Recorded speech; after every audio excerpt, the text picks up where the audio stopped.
Good evening, everyone. How's everybody doing tonight? Great. My name is Chris Pacheco, and I'll be giving you guys a little speech about the National Park Service, what you can do to get involved, what they are, and what the future looks like for them.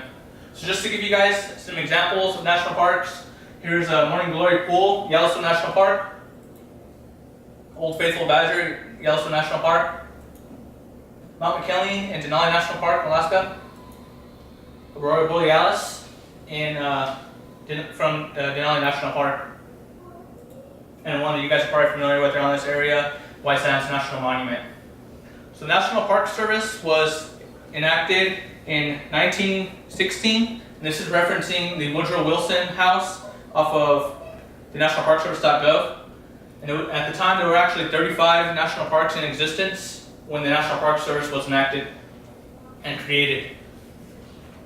According to the Department of Justice, which is covering the National Park Service Act, the National Park Service, quote, has a dual mission, both to conserve parks resources and provide for their use and enjoyment in such a manner and by such means as will leave them unimpaired for future generations, unquote.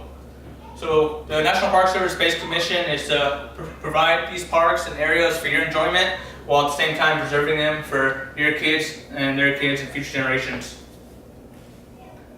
So the nationalparkservice.gov has lots of information about it. This is where I pulled a lot of the information from this presentation. It falls under the Department of Interior, and there are approximately 22,000 employees. These range from permanent employees, seasonal employees, temporary employees. And last year there were approximately 340,000 volunteers that helped the Park Service run their 84 million acres, which the National Park Service covers, and it is about 417 areas, and this is a huge increase compared to the 35 original parks whenever it was created. So these 417 areas range from national parks, national monuments, historical sites, historical areas, battlefields, shorelines, scenic rivers, and even in the United States White House falls within the National Park Service.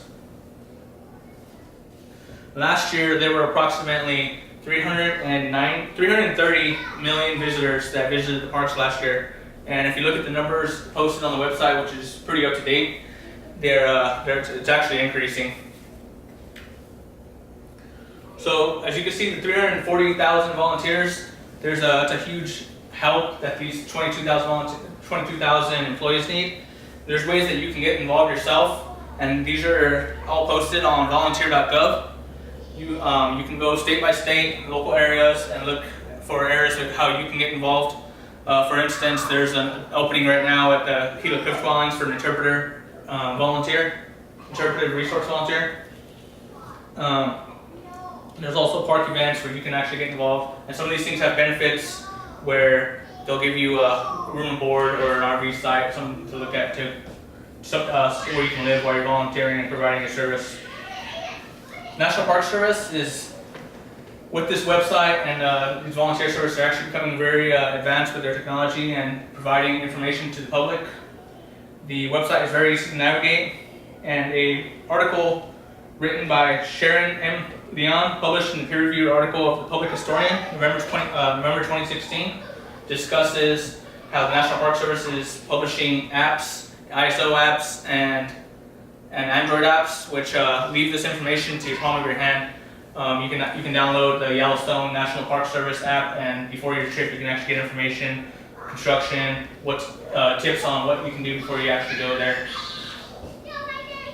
So with all this knowledge, and these national parks, there's lots of stuff you can learn from these national parks, like Yellowstone. It's a huge geothermal area, lots of wildlife, and an article written by Renee Clary, published in the peer-reviewed Science Teacher, October 2016, discusses some of these ways that students and teachers can get this into the classroom and use national parks.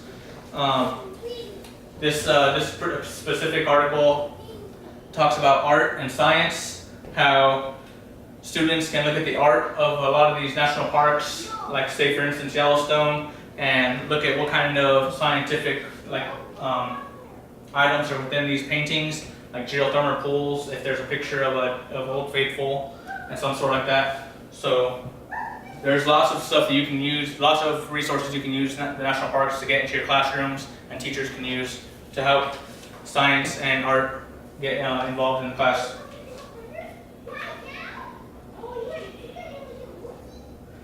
The National Park Service looking forward is they're actually, with the 417 areas now, they're looking to add a lot more parks and services. An article written by Erica Doss with the University of Notre Dame, published in the Social Science Quarterly, discusses how the National Park Service is starting to add sites of shame. And an example of this would be the Manzanar War Relocation Center, which, if you're not familiar with the history about this is a World War II area where a lot of Japanese Americans were sent and forced to live there during World War II. And this article written by Erica Doss discusses a lot of the way the National Park Service is adding to the numbers and adding sites like this that are sites of shame, but still preserving the full American history and allowing the public to see these locations. So overall, the National Park Service is a huge organization. It's growing, and it gives up to, and a lot of the parks require volunteers to operate. They rely on volunteers. There's ways you can get involved, and as you can see, some of these National Park Service is actually planning and growing and adding to their services to provide you with beautiful locations to enjoy vacations on, and also learn about American history, as you can do with parks like this. If you have any questions, nationalparkservice.gov is a great resource to actually learn and see some of these areas. And if you have any questions with me, I'm happy to take them. Thank you for your time.